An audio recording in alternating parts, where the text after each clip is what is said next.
Hello again everyone, this is Reg from microgrinder.com with the second video in my series of playing 30NL snap tables on 888. It is a Sunday night. I was going to play a 50NL session, but the tables seem reasonably bad right now. The lobby stats aren't good, so I thought I would bring forward the making of this video as I didn't have much else to do. The feedback from the last video I got was pleasing. I feel I made a couple of mistakes in what I said whilst analysing the hands. I'm going to try hard tonight to really consider what I'm saying, because I know some of you guys actually do watch this and want to learn from it rather than as an entertainment type thing. So I will be extra sure to explain everything I'm doing and try my best to explain why I'm doing it.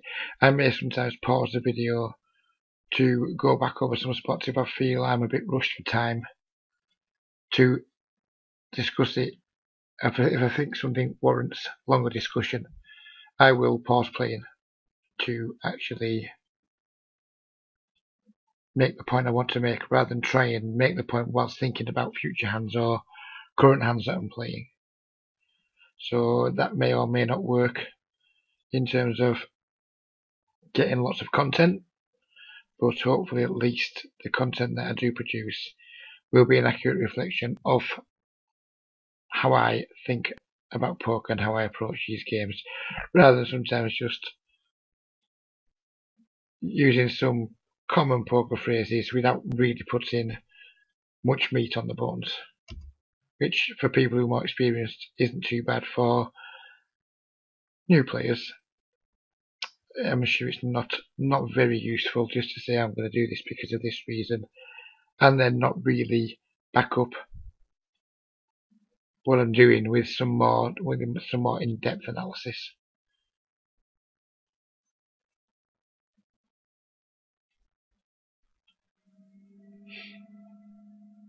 Hopefully some interesting spots will come up sooner rather than later. There's been a lot of folding up to now. Here I'm slightly nervous about getting 3-bet by this character here. He is a regular, but having said that, I don't think squeezing happens enough for me to be too concerned about it. And now when these both check, I'm not worried about what this OMG quads guy has. I'm kind of discounting. We had a really strong value hand. He ran an overpair. He would almost certainly bet it. So now, as far as I'm concerned, I'm just playing the pot against Ninos, who might very well have a pocket pair, who may well check call 1, 2, or even 3 streets. I don't know anything about him, but I think it's a good spot to bet. I have a cut short. I have 2 overcards for what they're worth, which probably isn't much. I just think it's a really obvious spot to bet when we call bets and call raises with, or make raises with middle to low suited connectors. We have to do it with the intention of bluffing with a decent frequency post flop. Otherwise, I don't think the profit of just making a hand is enough to justify playing it. If we're just going to play the hand and then fit or fold, or just try and hit draws that we make, I don't think we're going to make money. I think we have to attack weakness too with them, and that's kind of a lot where the profit comes to. We play them in position, not out of position, and when people check to us on boards that are that dry, we look for spots like that to try and pick up the pot and take them away, and that's going to pad the times where we just break and get c-bet and we have to fold. He is a pretty standard isolation. Some limped under the gun. I don't know anything about the guy. I could 3-bet bluff this here against this guy, but because this guy here in the big blind is not playing a full stack and I don't know him, it's more than likely he's going to be a weak player, so I'd rather keep him in the pot if I could. Now he's made a really small squeeze. I'm really not very happy with my hand, but having said that, it's such a small squeeze. I think we have to call and then just hopefully look for a spot to either attack if we think he's weak or flop 2 pair or better and have some fun. This is a very dangerous flop. First glance, you think, yes, we've hit our ace, we have to be pleased about that. If he bets more than one street, I would start to get quite nervous that I'm in pretty bad shape. Anyway, I don't know anything about this guy. And my earlier assumption from the first video was these games play reasonably weak tight. I'm not going to be very excited about check calling too many bets against an unknown who's made a small 3-bet. But having said that, we have some backdoor equity here and we have top pair. We can't just fall for this 1 bet.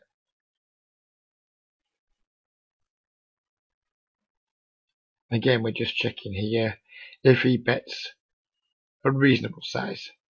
And by reasonable, I mean anything over around $4.50 to $5. I think we'll have a clear fold. When he checks back, it's quite interesting now because I don't believe we can get much value by betting. The problem is he could have just been pot controlling a better race on the turn when the queen came, because queen X is certainly in my range if he's thinking that way. So we can't bet for value, in my opinion, because what do we get value from? So therefore, I think we have to check again and then just make a decision based on his sizing. When he bets 420 here, I'm very confident that he has a hand like Ace King, possibly Ace Jack. It's just so rare that you see a bet line as a bluff. I'm almost tempted to call just to prove the point, but I just think it's a fold. I'm comfortable making the fold because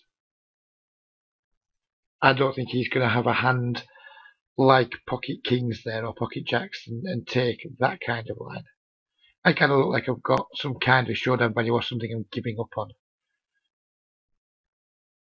So if he's bluffed me there, it's hard to see what with, unless he's just took a suited connector and just decided that I can't call the river and bet. But sometimes we do end up folding the best hand in poker. That's just part of being a good poker player, even though we can't win them all. Sometimes you have to fold when you're not really sure what someone's range is, but overall you're not doing too well against it.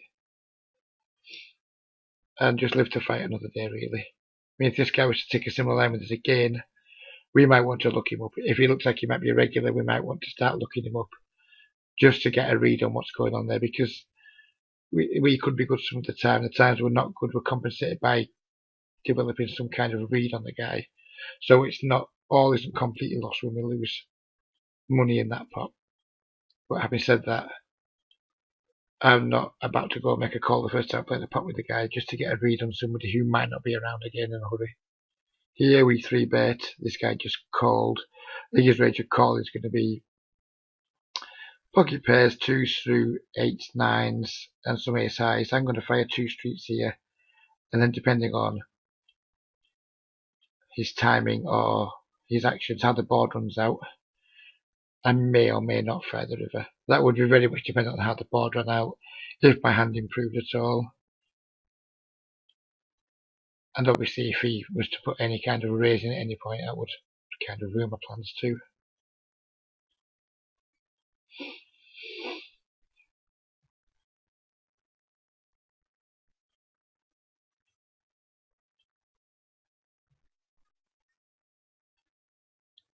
If for future videos anyone has any suggestions for any topics they would like to discuss, or a different format rather than just me producing 5 or 6 videos of me playing the same game, would you like to do would you like me to pull up some hands that I've played that I feel are quite interesting and maybe just do a hand history review session, or would you like perhaps one of you to put yourselves forward for me to sweat you playing if you're happy to have the session recorded?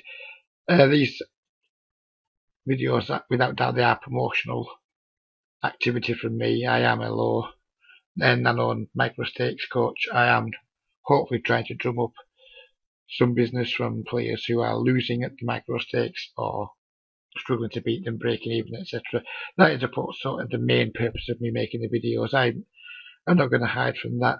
I enjoy making them. I think it's fun. It helps me develop as a player and as a coach doing it, but I am looking to pick up some work. So if you feel you would benefit from some coaching from somebody like myself, just send me a PM on whichever forum it is you found this video and ask me about my rates. They are very reasonable. They start at $35 an hour or per session, which is usually around 75 minutes for one session, and it drops if you book more than one session. It drops to $25 an hour, and if you book more than 5 sessions, it drops to $20 an hour. It really is as cheap as you will find anywhere. As I said in my first video, primarily I aim to try and find players who are struggling to win, struggling to beat the games. I won't turn you into the next Ike Caxton or whoever the latest Jungle Man, whoever the latest Crushers are. That's not what I'm about. It's not what I'm going to promise to do. What I will do is help you find some leaks that you have in your game and instill some very solid fundamental concepts that will make you a profitable player in games up to 25nl on all sites and up to probably 100nl on softer sites. As long as you have the patience, discipline and determination to put the work in yourself away from the tables and not just think I'm going to get a coach and he's going to teach me to be this crusher. It's not as easy as that. You have to have the discipline and the determination too. But that's going to be the end of my self-promotion for this video, and just hope that some of you will appreciate the free content and maybe, just maybe, think about booking a session just to see what I can do for you. I'm c-betting here because we have some backdoors, we have an overcard, and I want to keep the aggression against somebody who I believe is going to be calling me with a reasonably weak range there. He didn't have a full stack. He was most likely going to be a weak player. And I'm prepared to make quite exploitable plays against weak players. Against a regular who I feels defending better ranges, I maybe wouldn't have bet there because my equity wasn't too great with just like a backdoor, straight draw and one overcard. But against somebody who I feel is going to be calling me with all sorts of small pairs, connected cards, I don't really want to check and then inspire him to bluff or to bet against me and then make me fold. Here I think we have a really standard check back. We could get some very thin value from worse hands than a king or worse kings, but overall I'm going to check back. It may inspire him to make a bluff against me, or it may inspire him to make maybe a couple of calls against me, now thinking that I don't have an ace. I am going to just bet smallish because I am targeting quite a weak part of his range. I mean, it's hard for him to call with too many worse cards, too many worse hands there. So if it's hard for them to call with too many worse hands, we have to size our bets appropriately. Unless we have a read that he's the sort of guy who just isn't going to fold pocket pairs there for any price. But we didn't have that read on him, so therefore if we're targeting him to call with hands that are worse than King Jack, we need to give him an attractive price to do so.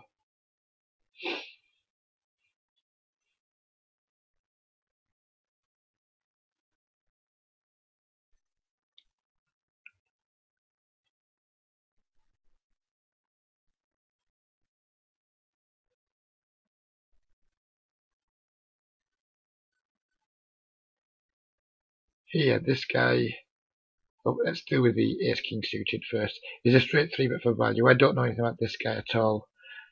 So it's just a 3-bet for value. Against this guy, he's one of the better regulars in this game by a long way. And also, these guys are 2 regulars, so I'm calling here with the intention of back raising over a squeeze from these 2 guys who are both more than capable of squeezing in that spot. Against this guy, when somebody 4-bet bluffs in these games, they're rare. But having said that, we have ace king suited. I just have a really comfortable 5-bet jam here, expecting him to call with a lot of stuff that I'm flipping against or possibly dominating if he's bad enough to 5-bet call ace queen. He may fold. I'm not expecting to get too many folds here, but if he does fold a hand like pocket nines, pocket tens or something, it's a good result for us. But it's very rare that I expect to have any fold equity. I expect to have such, maybe a small amount of fold equity, but nothing where I'm going to get too excited about it. I'm kind of just jamming because 3-bet folding ace king suited there against an unknown would be close to criminal, and I just have so much equity against everything except aces and kings that doing anything other than jamming there, in my opinion, would be a large mistake. Even though I'm not comfortable getting all the money in, because I don't believe I get it in against a range that I do really well against, I think that's a better option than just folding to the 4-bet. Again, that's something that's a very well-known thing for anyone who's watching this game with reasonable poker experience. What I've just said there is pretty much preaching to the converted, but you do see lots and lots of people posting in forums when they lose hands like that, asking should they fold. Should I fold ace king here? Should I fold pocket queens here, pocket kings, etc. When they run in, we've all seen the post when people run into aces or kings when they've got a big hand themselves. They always doubt themselves, question should they have found a fold at some point. There's tons of spots in No Limit Hold'em where we just can't fold, even if we think someone is only repping a really strong range, just because our hand's so strong too. Them kind of push, you see them less and less these days, but it's still a question that people I've worked with do ask me quite often. Quite often when people send me hand history in Skype or will do hand history reviews, I have to encourage them not just to share coolers with me, asking how they could have got away. Once we 3-bet a hand as strong as ace king suited, we shouldn't be looking to get away from it. And if somebody does 4-bet as well, we've kind of get ourselves into the situation. We just have to go with it. If we're not comfortable dealing with the 4-bet, we shouldn't 3-bet it in the first place.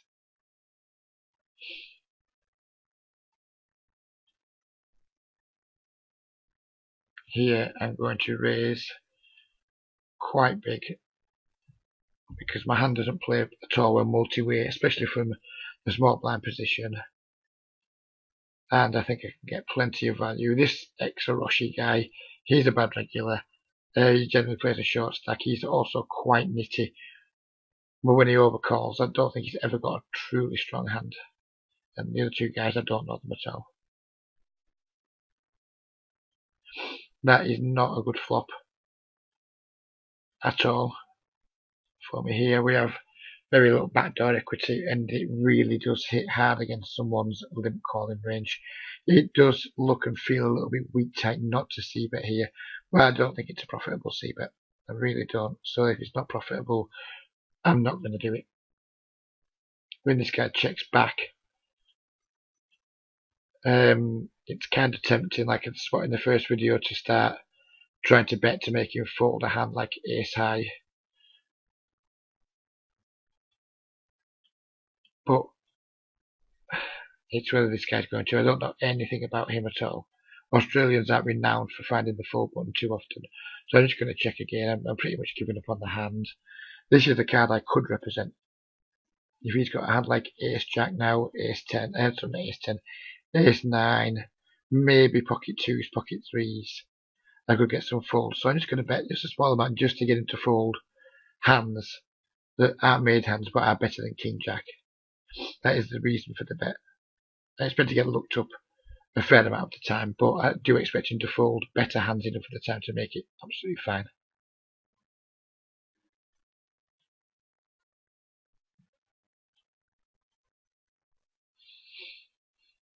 The key element to that was on the river was that there was plenty of better hands he could have that could check down.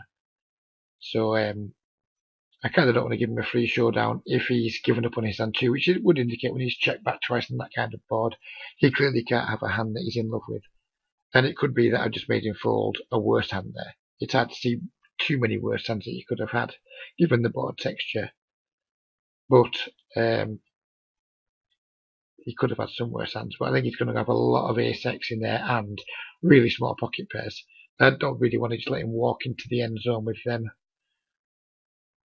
So I'm happy just to try and bluff it off them. Especially with the queen coming on the end, I can easily represent a hand like king, queen, ace, queen there. If the guy's thinking that way. He might not be thinking about my range at all, but if he is, you know, he could easily just think, yeah, this guy's got a queen. I played it very much like I would play ace, king, and ace, queen. So ace, queen, and king, queen, pretty much exactly the same way there.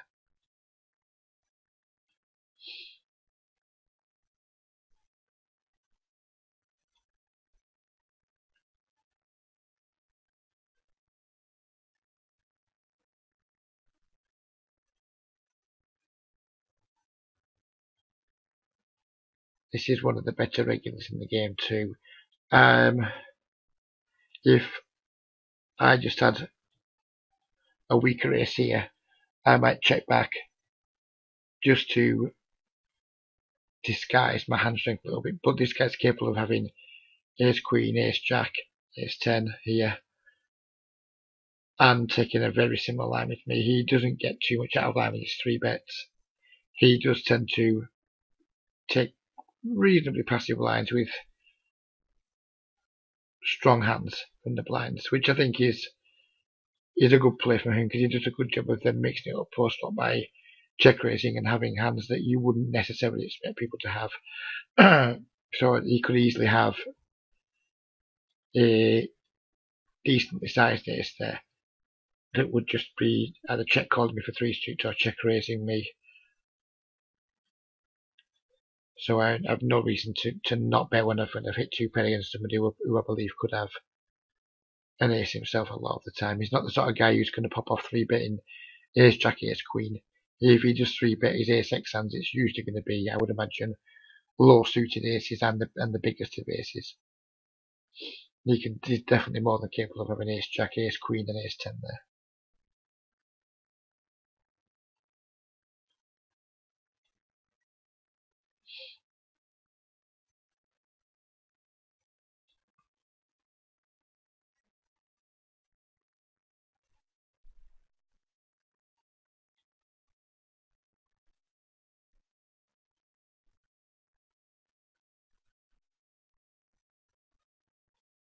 Stopped here for this ace jack hand because I was looking on the table. This is a hand that sometimes I'll open under the gun, sometimes I won't, depending on if there's any fish at the table.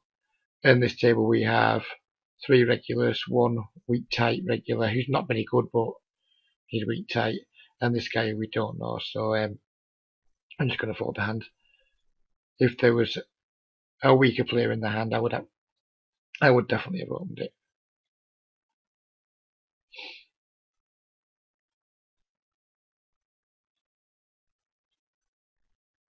It was commented on the first video in a few places of how tight I play.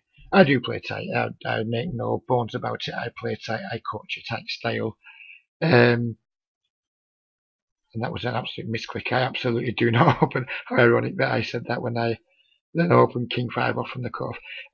It's just what I do. I play poker just to make enough money so I don't have to have a real full-time job.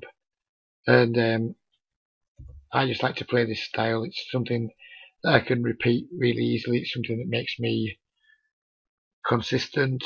And nothing much ever really breaks in my game.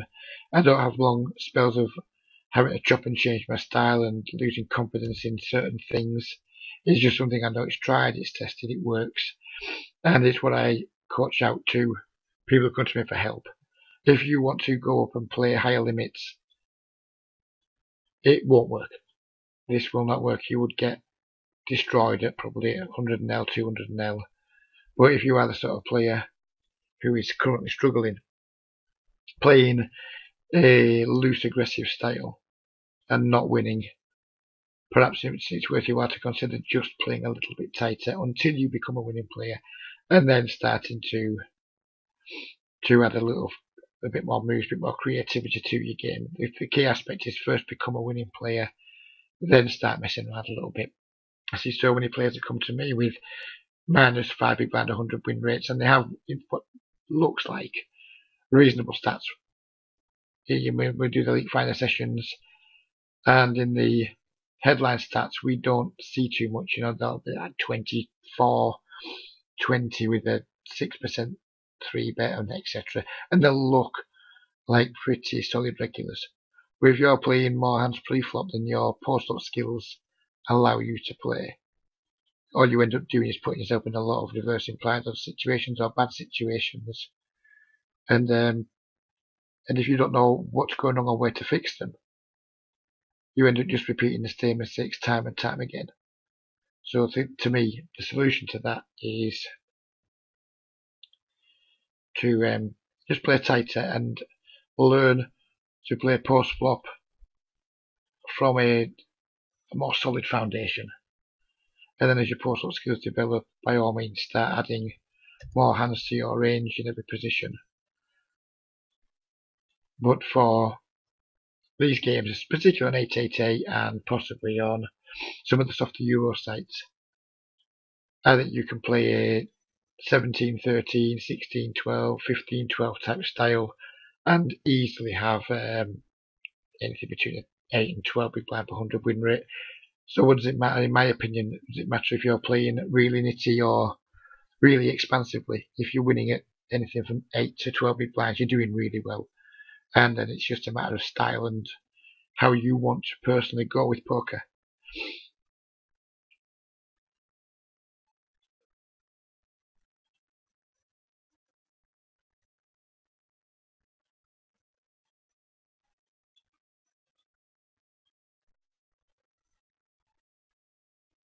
I would be happy to share some of my stats at the end of this video if I wasn't doing it on my regular 888 network screen name. I do believe there have been some regulars in my games who have come across this video. And in snap games, unless you do the work of actually looking at your regular opponents and figuring them out, it's hard to know exactly what people's numbers are from each position. I don't just want to give that to any regulars on the plate. But if anyone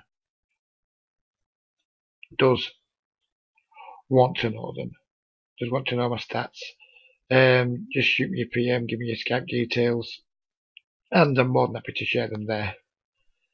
It's just not something I really want to put in a video for everyone to see, and I don't know who's seen them.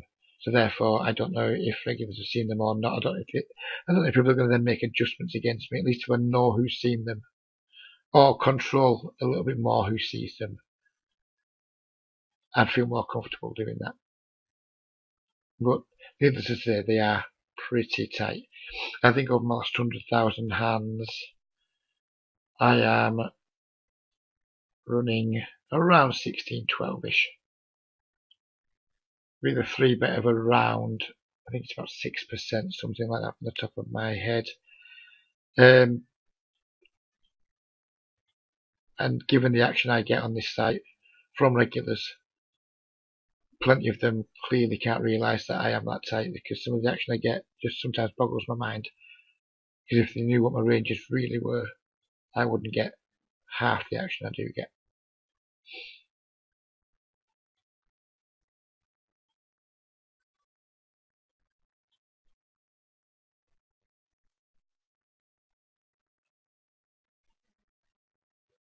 This is going to be the second time, I think, that we 3-bet this Diplomat guy. I think it is, remember, I'm not entirely sure. He may have been the guy we got the Ace King all in against. So, if it was that same guy, clearly because we know he's 4-betting Ace King, if it is that guy, and remember, I don't remember, let's see if we can go back and quickly find the hand. Just make sure I don't run out of time bank. Where was that? Nope. Can we find it quickly? These are some of the things that I will do. I'm conscious when I'm making a video. No, it wasn't the same guy. But having said that, we still can't. We can't 3-bet fold jacks.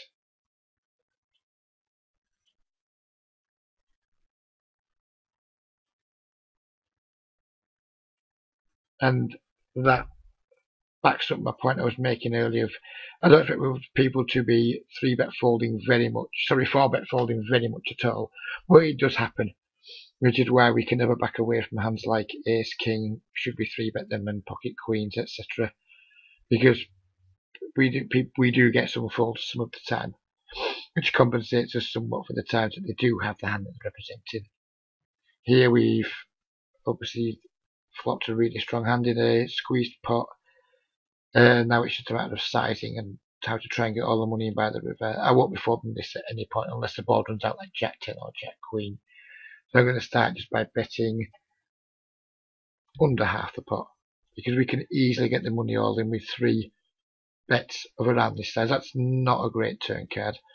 I won't be bet folding the turn, but it does mean we are beat slightly more often. There's some 2 pairs you can now have. There's certainly more draws developed. I have $29. I want to try and get into this pot. I need to bet around 10 here, so I can have a really comfortable shove on the river. If he shoves, I think I'm going to be in bad shape a decent amount of the time. But clearly I wasn't going to be folding. Now we just have a really easy shove. And yeah, we are going to be beat sometimes when he calls. Sometimes he will have King Jack, the occasional Queen 10. But most of the time I expect him just to either fold or call here with a worse hand.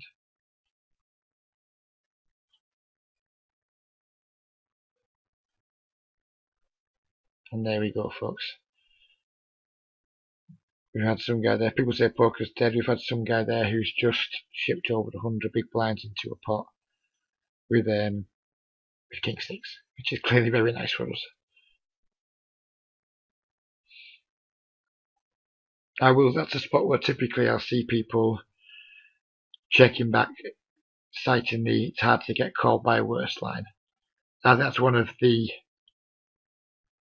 biggest cop-outs in poker these days. People shy away from firing, and that river bet wasn't even thin, but they will shy away from firing thinnish value bets on rivers, citing what worse hands would call. Just think of all the times that we've bluffed and we've sniggered or laughed to ourselves about the hands that people have found calls with when we've been bluffing. Think back to those times and then again say to yourself, can I get caught by worse? The answer is absolutely yes. I didn't 3-bet this guy here because 1, we're deep, 2, this guy is absolutely one of the best regulars in these games. He usually plays higher than this. And because of this guy in the big blind, I was more than happy to let him stay in the pot, which compensates me against this guy.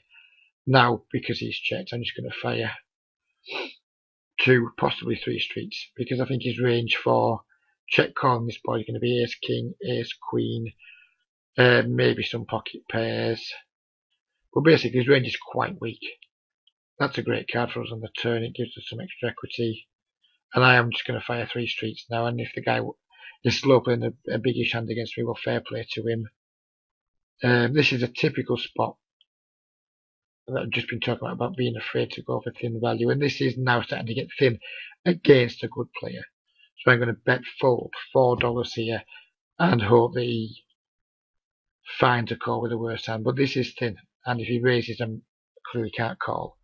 And I don't expect him to call with too many worse hands, which is why I'd only bet around 40% pot to try and get some crying calls. If he was deciding to get tricky with a big hand there, which I think is very unlikely, but it happens. The ace is obviously a bad card for him. The check calls 2 streets, so therefore we have to bet small. We should try and elicit a call.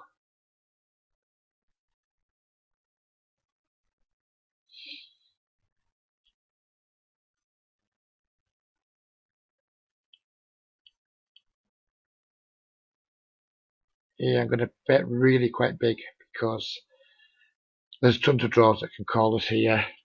There's tons of worse hands like King X's that can call us. and just the fact I'm betting into two players is kind of like advertising my hand's quite strong. So if I'm already advertising that I've got a strong hand, there's no real justification for then making a small bet. This guy donked, min donked.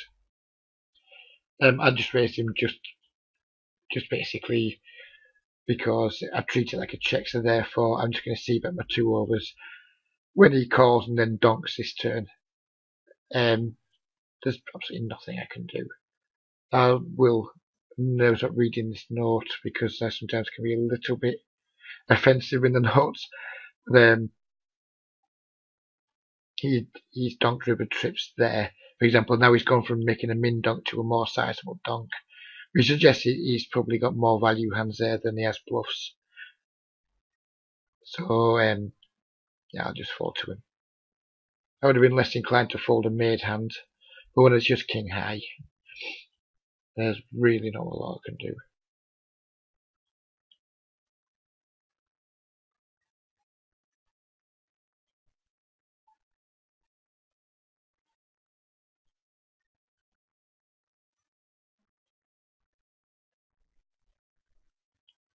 I would have isolated this guy if he had a bigger stack. He's one of the worst regulars in the game, so he plays a really weak tight style. I think from memory he plays like 18-4 or something like that.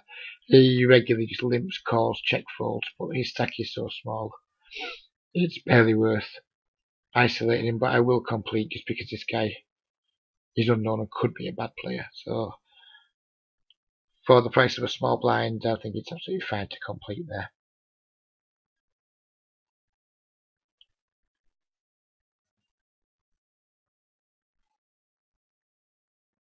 I'm kind of tempted to bet twice now,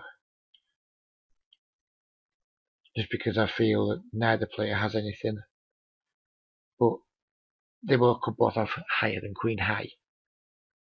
So in that instance, just don't particularly, if they're never going to put any money in the pot, if they're not going to bet and just want to check down their ace highs and king highs, I don't really want to do that when I know I can make them fold it.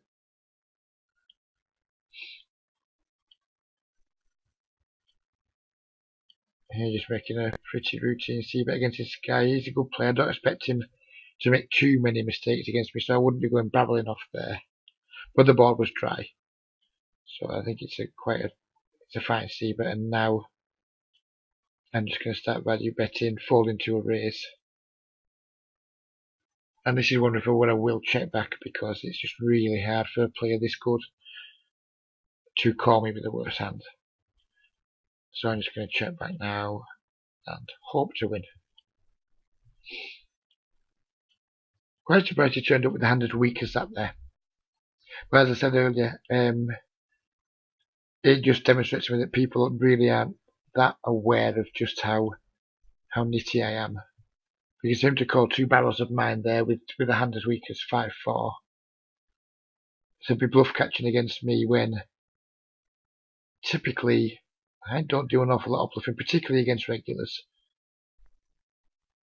Yeah, I think to me it's an ambitious line that he's taken there. Sorry about the timing out there. 888, I don't know if you're aware, has had some issues recently with denial of service attacks and other things. And sometimes you just time out. It's unfortunate when it happens. Fortunately, it didn't spoil the video. If it does happen again, I will probably pause the video just to, because sometimes it can go on for maybe 30 seconds to a minute. Here, I am going to do something I do very rarely, which is just 3-bet bluff this guy. This guy's a regular. He's got really easy isolation against a fish. So therefore, I have a really quite easy 3-bet against him. He's absolutely snap caught me there. So I'm presuming he has a hand of some kind of medium strength. I have no intention of doing anything in this pot now other than just fire one smallish c-bet and then give up. Because I mean, I have kind of repped a really strong hand here. This could be spewy. It really could be quite spewy, but I do have a backdoor spade draw and 2 overcards, and I don't think I have any way of winning the pot by checking down. So I'm just going to bet once, and then decide if the turn helps me at all. Consider maybe betting a second time. Fortunately, it worked, and I wasn't delighted with that. I wasn't too pleased with the situation when both call. But having said that, when both call and I still bet the flop, if you think about how my range looks to, particularly the regular, it's going to look really strong. So I think I have quite a decent amount of fold equity against the regular. I'm just not sure I have that much against the weaker player. Whereas the weaker player is going to have a much weaker range anyway. I guess we're still going to get enough folds there, but I didn't feel comfortable doing it. Here, this is a guy who definitely 4-bet early with ace king. I'm not going to 3-bet here because if he 4-bets I would have to fold. I would feel I had to fold, so therefore I'm just going to call and then probably play aggressively post flop should I make a hand.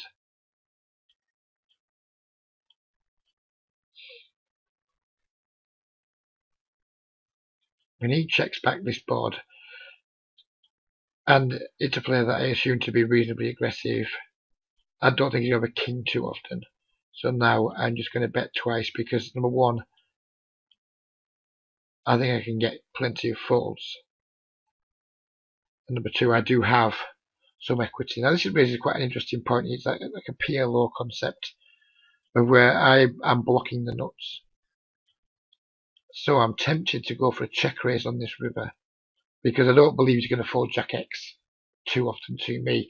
I think a lot of the range that called is going to call again, but he might be aggressive enough to go for some thin value and then have to fold it to a raise. So I was going to go for a check raise there.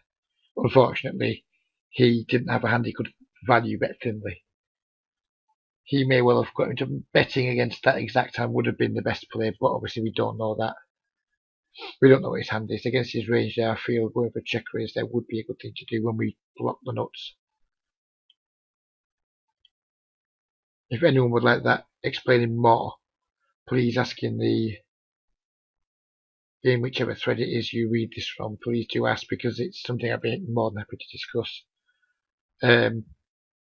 Both discuss it from the actual hand he had point of view and why against the hand he had, why betting would have been better, and then also conversely discuss why against his range, I believe, and my opinion of him, why I believe going for a check raise was a much better line.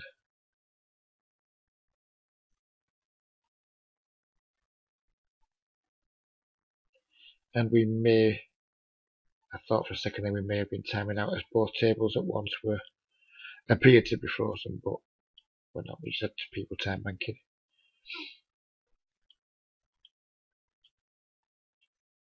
Here on the left, we have a really easy bet just because I have Jack High. So why not? This guy's turbo calls. He's either got a draw or a weakish made hand. When they both call I'm done, I'm just giving up. Here, this guy's a regular. When he checks back, I expect him to have some kind of give up hand or like some sort of weak showdown value hand. So therefore, for the times he's calling, I'm just going to bomb it. I'm going to bomb really big just for the times he has got a hand he's calling with. Here it's kind of interesting because I kind of want to bluff now because I don't believe anyone would have checked a 3 for the river here. Fair enough, check a 3 on the turn, try to check to the aggressor, but I don't believe somebody would check a 3 on the river. The question is, would somebody fold 2 pairs here? If somebody's got a 2 pair type hand, or if someone's got a hand like pocket 8s. And that's the question I've got. Can I make somebody fold a hand like pocket 7s, pocket 8s? And let's see if we can. Why not? Yeah, I'm not going to bet too big. Because I am just trying to get people to fold weak hands.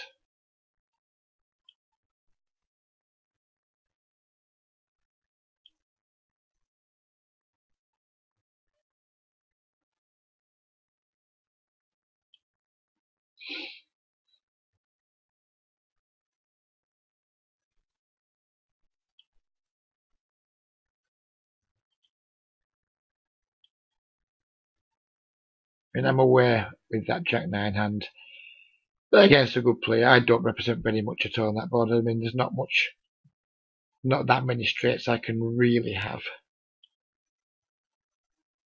But I don't expect them guys to be thinking like that. Both of them appeared to be weak players.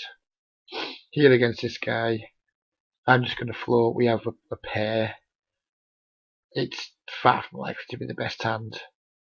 But having said that, we have ways to improve. We have some backdoor draws, two pair outs. So I'm definitely going to call one bet. When this guy checks here, I expect to job on like pocket tens, pocket jacks, some weak queens. I think he's likely taking a check call line. I'm not going to fall into that trap here and bet just basically. I don't think I get value from anything. I don't think he folds a better hand. So if I'm not going to get value and I'm not going to make him fold a better hand, really means there's no point in betting. The ace is clearly a bad card for us. He's turbo checked again. I expect to see a hand somewhere between pocket eights and a queen here. Again, I don't think he's likely to fold it. I'm just going to check and hope he has a hand like King 10, King Jack that he just gave up on. I mean, that's really quite a bad line from him there. In terms of when I call the flop and when I check back the turn. I mean, I don't have that much ace-x in my range. I think he can definitely go for some thin value there. I probably wouldn't have called. But if he sizes it right, if he bets like 1/3 pot there, he may get a call from me. I think the critical point is he rarely doesn't have the best hand there. And so when he's taking a check call line there against someone like me, who isn't going to make too many mistakes, he's going to end up just paying off way too much whilst missing value at the same time. By not betting, he's missing value from my worst hands. And as I've just demonstrated, I'm not the type of player who's going to go turning a 7 into a bluff there too often. So it's a big leap of faith for him to expect me to bet with worse hands too often there. On this board here, I'm just going to take my free card because I don't expect to get a fault from an ace at all. Or a 10 for that matter. And when he bets his river, even though our hand has improved, I think we still have a really easy fold. He could, of course, have some misdraws, but I just think it's way too likely he's going to have an ace. So even though I'm getting around 3-1, I'm not that in love with the situation. So I'm just going to fold. This is the guy earlier who we played when we bluffed with the Jack-9. He snap called the flop then, he's just snapped called the flop again now. That again is a really bad card for me in terms of getting folds from him.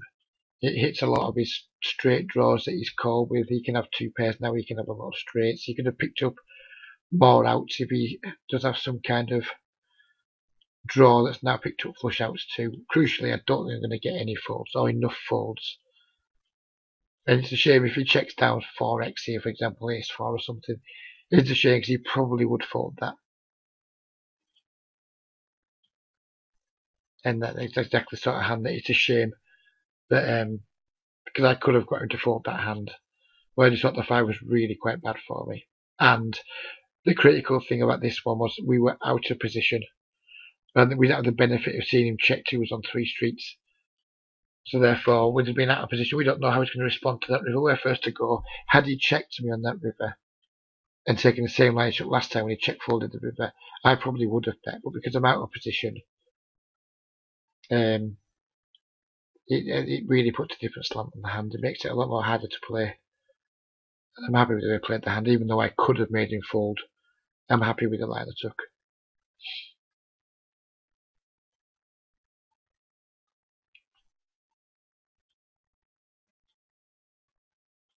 Here, this guy's got 11 blinds. I can't raise fold, so therefore I may as well just stick him in for value and hope he finds something he can call with, as he did with the Queen 5.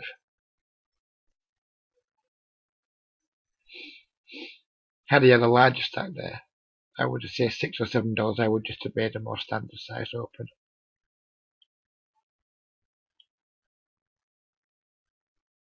Here, if I knew more about this player, I'd have a better idea of what to do, but I'm just going to 3-bet him, kind of have a little bit of value, and just because I think he's going to be weak, I'm just going to pick up the pot so often. I see people making these really small raises, blind versus blind these days. I haven't studied it too much. There may be some math genius out there may have made an argument for it's profitable to do so. I think it's really bad. I think when you're trying to pick up the blinds with basically a min raise, I don't think it's going to work out too well for you. I really don't. Against most players, they're going to defend really wide against you. They're going to 3-bet you a lot because they can make some quite cheap 3-bets. I don't believe that line is profitable. I don't think it's necessary either. I think you can just get exactly the same amount, but you get more value. You're making a normal size raise. I don't believe 3-betting's that rampant enough in these games to justify making a smaller open.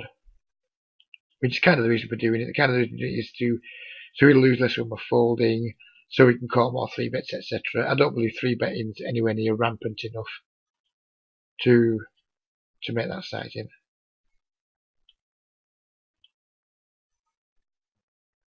Here I wouldn't normally defend this hand, but the guy's made a small raise and he's got the green tag, which implies he's a weaker player. So therefore, even though I'm out of position with a weak ace, it's still the sort of hand I want to play against somebody who I've got marked down as being a fish.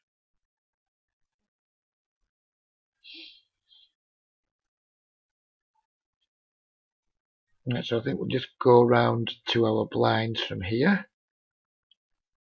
And as I said earlier in the video, if you do have any questions or you want something explained in more depth, please ask in the threads. If you're the shy type, send me a PM, that's just as good. I prefer the chat in the threads because it gives me more chance to explain my thought processes to a wider audience. And again, just one final reminder, if you liked what you've seen in this video, you like the way I play, and you'd like some help from me, please feel free to ask. I do believe the rates I offer are very competitive, very fair, and offer great value for money. So please do get in touch.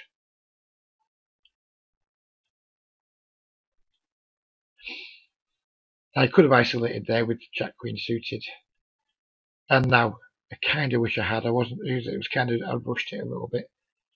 But having said that, it's what am I isolating for? Am I isolating for value? It's just not that easy to get value with Jack Queen. No one's going to fold a bet out of the shoe, so I'm not totally devastated that I didn't isolate. But I kind of wish I had. Now I'm just going to triple barrel off and just hope he doesn't have a king. If he raises, I have a really easy fold. You know, the king's a good card from his point of view. If he's a thinking player and he's got some sort of pair there, it's a good card for him because it means I have less kings. But I don't expect him to be thinking that way, so it's a good card for me because it means he has less kings. So therefore, it means my bet's going to work more often. Here, against this boomer character, this is one of the spots that I don't think anyone likes in poker, is where it's blind versus blind. It's a monotone board, so it gives us license to bluff raises quite a lot. So I'm just going to check. I'm going to call 2 bets, probably unless a heart comes, and then consider check fold in the river, because I don't believe people triple barrel a lot. Now that's probably a rubbish card. I certainly can't get value by betting, or I can't get very much value at all. So I think even though I've improved to a set, I'm just going to check fold here, unless he bets really small. And there we go. I mean, again, I think he's made quite a bad bet against me. He's certainly made a bad defend with his 10-7. And just to reiterate the one final point, it does show in these games that people and your image, whether you're playing super nitty like me or super laggy, doesn't really make that much difference, because he's a player who I think is one of the better players in these games, and he clearly has no idea how my ranges are comprised and how they're made up and how I play them, which is clearly a good thing for me. But it validates that I can play reasonably or really tight in these games and still get all the action that I'd like to get and all the action that I should get with my stronger hands. So that's all that's to be said really there. We're done now. As you can see, both games are finished. We've done 50 odd minutes. I hope you enjoyed it. If you did enjoy it, or you want to speak to me some more about possibly buying a coaching session or even a package, please don't hesitate to get in touch. Thanks a lot.